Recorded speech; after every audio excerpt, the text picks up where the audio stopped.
Hello guys, क्या आपने ITI या पॉलिटेक्निक किया हुआ है और आप सरकारी नौकरी की तैयारी कर रहे हैं? तब ये चैनल आपके लिए ही है, क्योंकि अब आपका सिलेक्शन होना हो गया पक्का। सो हेलो गाइस, मैं अनुराग, स्वागत है आपका मेरे यूट्यूब चैनल टेक्निकल शिक्षक में। मैं अपनी वीडियो में वही सिलेक्टेड क्वेश्चन रखता हूँ जो पहले किसी न किसी कंपटीशन परीक्षा में पूछे जा चुके हैं। तब ये चैनल आपके लिए और भी खास हो जाता है। तो जल्दी से वीडियो को लाइक और लाल बटन को दबाकर चैनल को सब्सक्राइब कर दीजिए और बेल आइकन को दबाना बिल्कुल ना भूलें, जिससे कोई भी नई वीडियो आप तक सबसे पहले पहुंचे। तो कम बात करते हुए चलते हैं आज के चैप्टर की तरफ। आज का चैप्टर है बेसिक इलेक्ट्रिसिटी, प्रारंभिक विद्युत, पार्ट 1।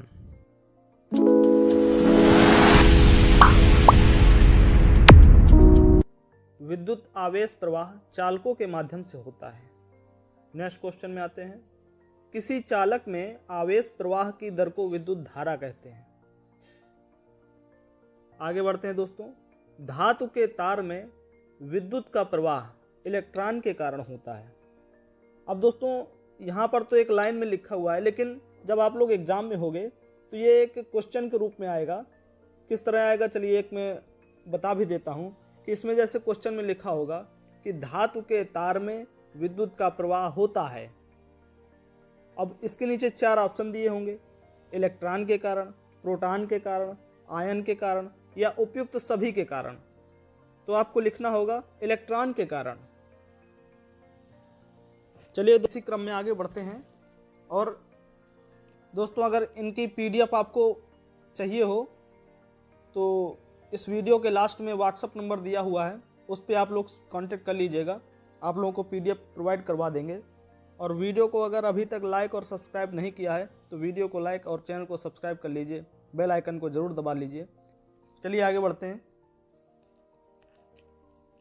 जिस चालक में मुक्त इलेक्ट्रॉन की संख्या अधिक होती है वह उतना ही अच्छा होता है। प्रति इकाई तापक्रम में बदलाव पर आगत प्रति संतुलित विभव के बदलाव की औसत दर ऊष्मीय वाहक संवहन कहलाती है। और मैं ये जितने भी आपको क्वेश्चंस बता रहा हूँ ये सारे किसी न किसी एग्जाम में आ चुके हैं पहले। ये सारे किसी न किसी कंपटीशन के एग्जाम में आ चुके हैं, तो ये और भी इंपॉर्टेंट क्वेश्चंस हो जाते हैं, इनको आप बिल्कुल भी मिस मत करिएगा। प्रति इकाई तापक्रम में बदलाव पर आगत प्रति संतुलित विभव के बदलाव की औसत दर ऊष्मीय वाहक संवहन कहलाती है। परमाणु में प्रोटॉन, इलेक्ट्रॉन और न्यूट्रॉन 3 प्रकार के कण पाए जाते हैं। परमाणु किसी पदार्थ का वह छोटे से छोटा कण है जो स्वतंत्र अवस्था में विद्यमान नहीं रह सकता, परंतु वह रासायनिक क्रियाओं में भाग ले सकता है अथवा उनके द्वारा पृथक किया जा सकता है।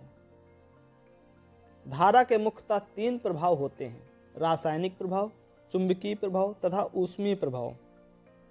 I² हानि ऊष्मीय प्रभाव का कारण होता है। आगे चलते हैं। धारा प्रवाह में कारण चुंबकीय फ्लक्स का उत्पादन उसका चुंबकीय प्रभाव होता है। धारा प्रवाह में कारण चुंबकीय फ्लक्स का उत्पादन उसका चुंबकीय प्रभाव होता है। नेक्स्ट, एक समान आवेशित खोखले गोले के अंदर जाने पर वैद्युत विभव उतना ही रहता है जितना सतह पर होता है। एक समान आवेशित खोखले गोले के अंदर जाने पर वैद्युत विभव उतना ही रहता है जितना सतह पर होता है। नेक्स्ट, पूरे गोले के अंदर विभव एक समान रहता है और विद्युत क्षेत्र शून्य होता है। पूरे गोले के अंदर विभव मतलब वोल्टेज, पूरे गोले के अंदर विभव एक समान रहता है और विद्युत क्षेत्र शून्य होता है। आगे बढ़ते हैं दोस्तों। जब एक चालक में 1 एम्पियर की धारा प्रवाहित होती है तो प्रति सेकंड 6.28 × 10⁻18 इलेक्ट्रॉन का प्रवाह होता है। दोस्तों बहुत ही इंपॉर्टेंट क्वेश्चन है ये। जब एक चालक में 1 एम्पियर की धारा प्रवाहित होती है तो प्रति सेकंड 6.28 × 10⁻18 इलेक्ट्रॉन का प्रवाह होता है। आगे बढ़ते हैं दोस्तों। प्रति सेकंड इलेक्ट्रॉनों की प्रवाह की दर को विद्युत धारा कहते हैं। नेक्स्ट, 1 सेकंड में 6.28 × 10⁻18 इलेक्ट्रॉन 1 एम्पियर हेतु प्रवाहित होती है। 1 सेकेंड में 6.28 इंटू 10⁻18 इलेक्ट्रॉन 1 एम्पियर हेतु प्रवाहित होती है। आगे बढ़ते हैं दोस्तों। प्रतिरोध का मात्रक आपको मालूम ही होगा कि ओम होता है, धारा का मात्रक एम्पियर होता है, बल का मात्रक न्यूटन होता है, शक्ति का मात्रक वाट होता है। दोस्तों ये छोटे छोटे क्वेश्चन है लेकिन ये बहुत इंपॉर्टेंट है। एक आवेशित किए गए खोखले गोले के अंदर विभव शून्य होता है। एक आवेशित किए गए खोखले गोले के अंदर विभव शून्य होता है। आवेशित किए गए खोखले गोले के अंदर विद्युत आवेश का मान एक समान होता है। आवेशित किए गए गोले के अंदर विद्युत आवेश का मान एक समान होता है। आगे बढ़ते हैं दोस्तों। धारा ले जाने वाले दो समांतर तारों के बीच का बल एम्पियर परिभाषा के लिए प्रयोग होता है। धारा ले जाने वाले दो समांतर तारों के बीच का बल एम्पियर परिभाषा के लिए प्रयोग होता है। नेक्स्ट है दोस्तों, 1 एम्पियर की परिभाषा दो समांतर धारावाही तारों के मध्य कार्य करने वाले बल आधार पर दी जाती है। दोस्तों ये 1 एम्पियर की परिभाषा है कि दो समांतर धारावाही तारों के मध्य कार्य करने वाले बल आधार पर दी जाती है। आगे बढ़ते हैं दोस्तों very very very important question है ये। यदि हम दो तारों में प्रवाहित धारा I का मान इतना रखें कि निर्वात में 1 मीटर की दूरी पर स्थित इन तारों जो कि सीधे हैं, लंबे तथा समांतर तारों के बीच प्रत्येक तार की प्रति एकांक लंबाई पर लगने वाला बल 2 × 10⁻⁻7 न्यूटन प्रति मीटर हो, तब इस धारा का मान 1 एम्पियर कहलाता है। बहुत ज़्यादा क्वेश्चन आता है दोस्तों ये लोग। 6.2 × 10⁻12 इलेक्ट्रॉन मिलकर 1 माइक्रो एम्पियर विद्युत धारा बनाते हैं और 1 एम्पियर विद्युत धारा 6.25 × 10⁻18 इलेक्ट्रॉन के बराबर होता है। 1 एम्पियर धारा बराबर 6.25 × 10⁻18 इलेक्ट्रॉन होता है।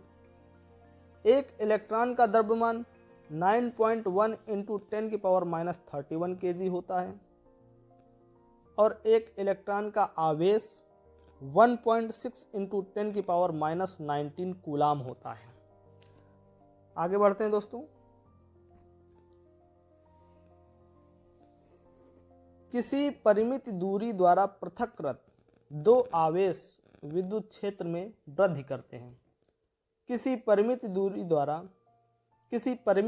द्वारा पृथककृत दो आवेश विद्युत क्षेत्र में वृद्धि करते हैं।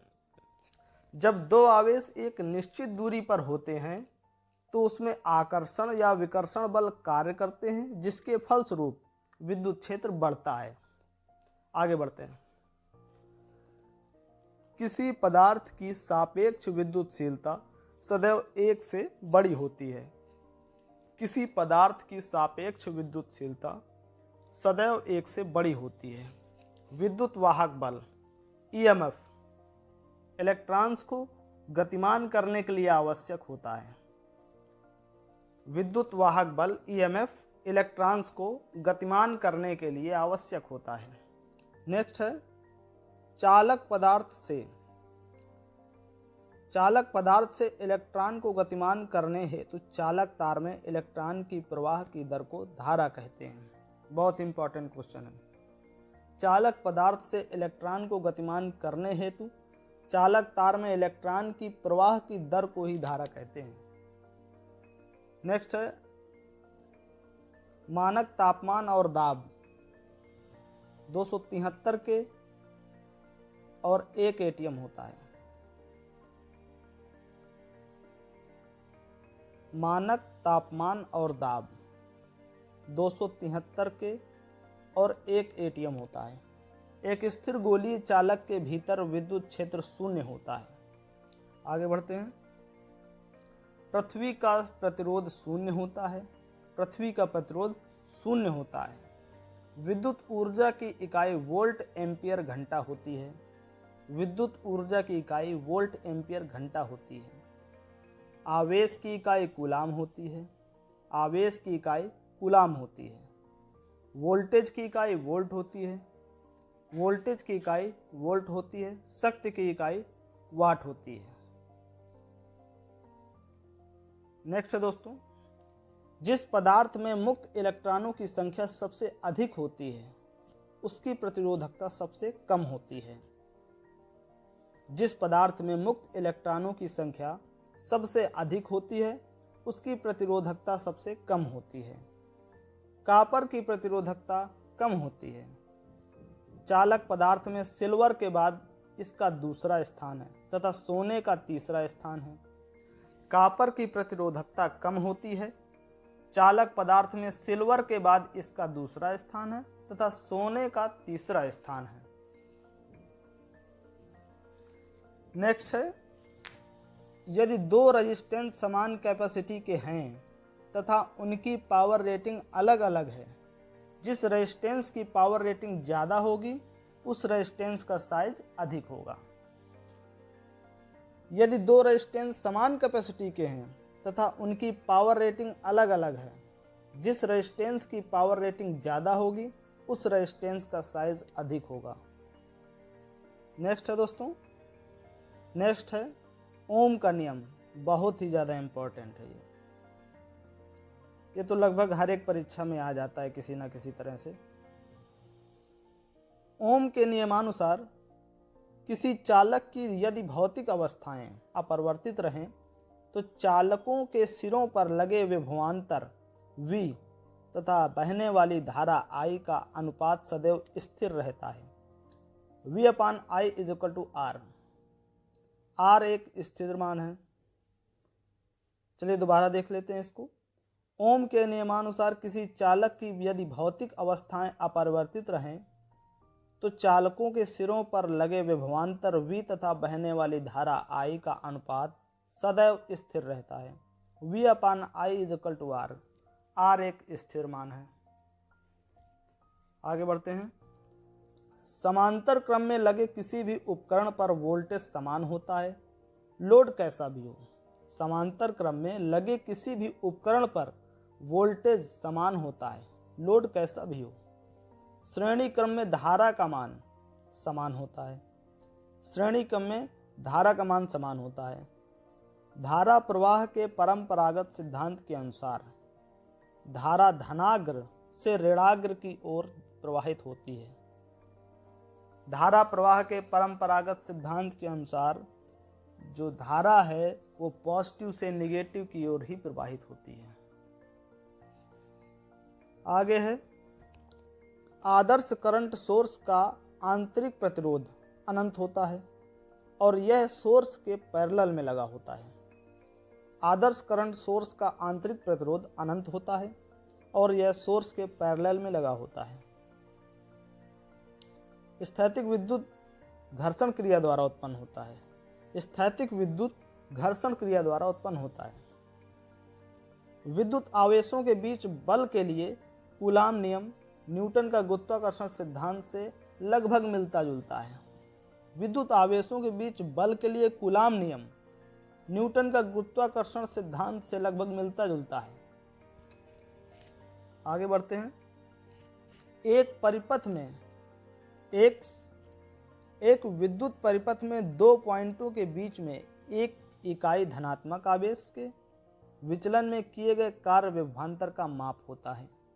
एक विद्युत परिपथ में दो पॉइंटों के बीच में एक इकाई धनात्मक आवेश के विचलन में किए गए कार्य विभवांतर का माप होता है।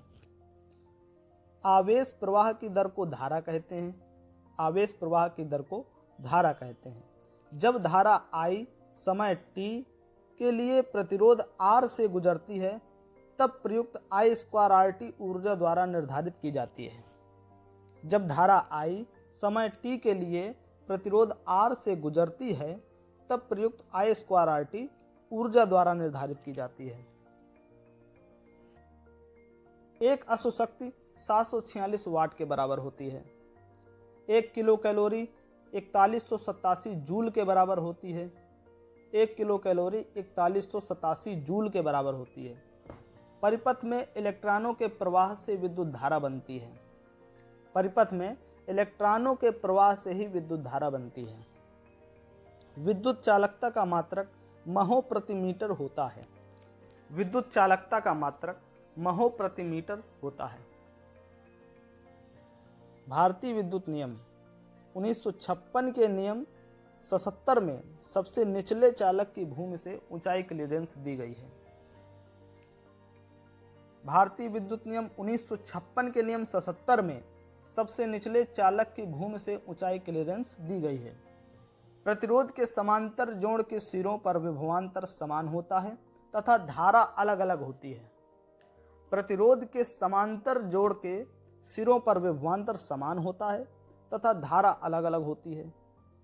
किसी अनावेशित पिंड को अपने अक्ष पर घूर्णन करके आवेशित किया जा सकता है। किसी अनावेशित पिंड को अपने अक्ष पर घूर्णन करके आवेशित किया जा सकता है। नेक्स्ट है, किसी अणु का भार न्यूट्रॉन तथा प्रोटॉन के योग का भार माना जाता है। किसी अणु का भार जो होता है वो न्यूट्रॉन तथा प्रोटॉन के योग का भार माना जाता है। घर्षण को प्रेरण तथा संवहन द्वारा आवेशित किया जा सकता है। घर्षण को प्रेरण तथा संवहन द्वारा आवेशित किया जा सकता है। 1 कूलाम बराबर 1 एम्पियर सेकेंड होता है। 1 कूलाम बराबर 1 एम्पियर सेकेंड होता है। आवृत्ति इंडक्टिव रिएक्टेंस के अनुपातिक होती है। आवृत्ति जो होती है वो इंडक्टिव रिएक्टेंस के अनुपातिक होती है। नेक्स्ट है, धारिता आवृत्ति के वर्ग के व्युत्क्रमानुपाती होती है। धारिता आवृत्ति के वर्ग के व्युत्क्रमानुपाती होती है। विद्युत धारा प्रवाह के लिए तैयार किया गया बंध एवं पूर्ण मार्ग परिपथ कहलाता है। विद्युत धारा प्रवाह के लिए तैयार किया गया बंध एवं पूर्ण मार्ग परिपथ कहलाता है। विद्युत परिपथ के द्वारा ही लोड एवं सप्लाई एक दूसरे से संयोजित होते हैं। विद्युत परिपथ के द्वारा ही लोड एवं सप्लाई एक दूसरे से संयोजित होते हैं। विद्युत आवेशित दो वस्तुओं को एक तार से जोड़ा जाए तो विद्युत करंट प्रवाहित नहीं होगा। कब? यदि दोनों का विभव समान हो। नेक्स्ट है, किसी धनात्मक आवेश को अनंत से विद्युत क्षेत्र को किसी बिंदु तक लाने में किए गए कार्य एवं आवेश के मान के अनुपात को उस बिंदु का विद्युत विभव कहते हैं। किसी धनात्मक आवेश को अनंत से विद्युत क्षेत्र को किसी बिंदु तक लाने में किए गए कार्य एवं आवेश के मान के अनुपात को उस बिंदु का विद्युत विभव कहते हैं। प्रतिरोध के वर्ण कोड में लाल रंग का मान 2 होता है। ये जो वर्ण कोड हैं, ये जितने भी कलर होते हैं ये मैं अभी इसी वीडियो के लास्ट में डाल दूंगा, तो उसमें चार्ट में आपको सारे रंगों के वर्ण कोड जो है आपको मालूम चल जाएंगे। वैद्युत क्षेत्र एक सदिश राशि है। जिस प्रतिरोध का वाट एवं प्रतिरोध का मान ज़्यादा होता है वह प्रतिरोध भौतिक रूप से आकार में बड़ा होता है। जिस प्रतिरोध का वाट एवं प्रतिरोध का मान ज़्यादा होता है वह प्रतिरोध भौतिक रूप से आकार में बड़ा होता है। नेक्स्ट, 1 टेस्ला का मान 10⁴ गॉस होता है। 1 टेस्ला का मान 10⁴ गॉस होता है। जब दो आवेशित चालकों का विभव समान हो और उन्हें आपस में जोड़ा जाए तो उनके आवेश का आदान प्रदान नहीं होता है। जब दो आवेशित चालकों का विभव समान हो और उन्हें आपस में जोड़ा जाए तो उनके आवेश का आदान प्रदान नहीं होता है। नेक्स्ट है, यदि वोल्टेज को नियत रखकर धारा को जितना बढ़ाएंगे उतना शक्ति भी बढ़ेगी। अर्थात धारा का मान 8% बढ़ाएंगे तो शक्ति, जिसको सामर्थ्य भी कहते हैं, वो भी 8% बढ़ जाएगी।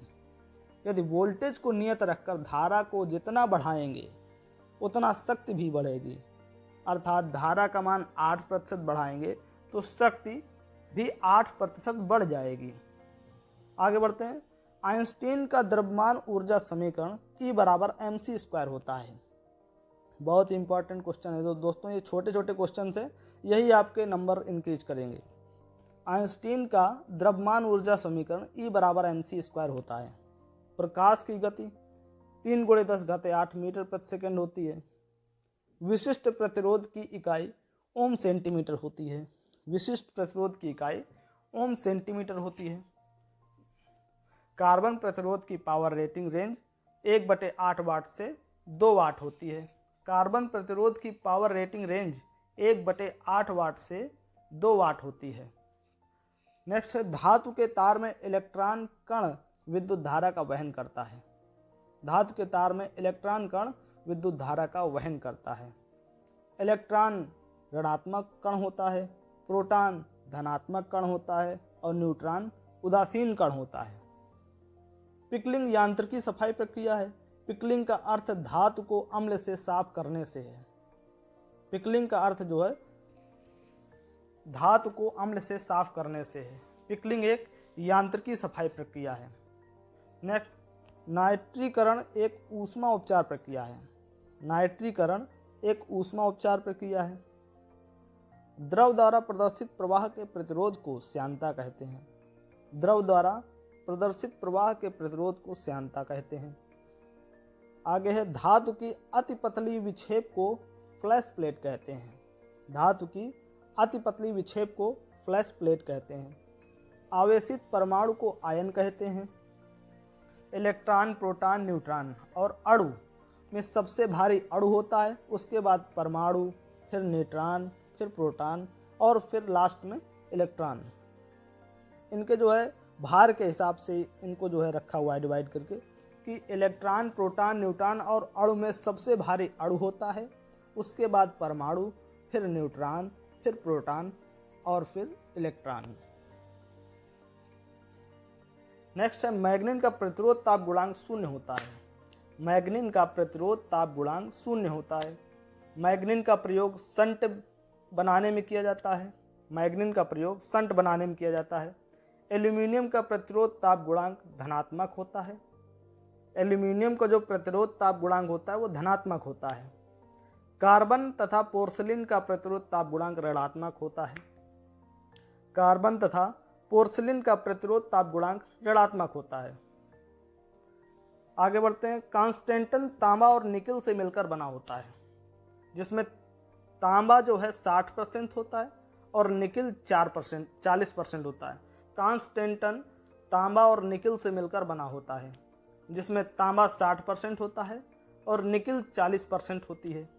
कांस्टेंटन तांबा और निकिल से मिलकर बना होता है, जिसमें तांबा 60% होता है और निकिल 40% होता है। कांस्टेंटन एक मिश्र धातु है। इसकी सबसे बड़ी विशेषता यह है कि परिवर्तित होते हुए तापक्रम पर इसकी प्रतिरोधकता लगभग स्थिर रहती है। कांस्टेंटन एक मिश्र धातु है। इसकी सबसे बड़ी विशेषता यह है कि परिवर्तित होते हुए तापक्रम पर इसकी प्रतिरोधकता लगभग स्थिर रहती है। कांस्टेंटन एक मिश्र धातु है। इसकी सबसे बड़ी विशेषता यह है कि परिवर्तित होते हुए तापक्रम पर इसकी प्रतिरोधकता लगभग स्थिर रहती है।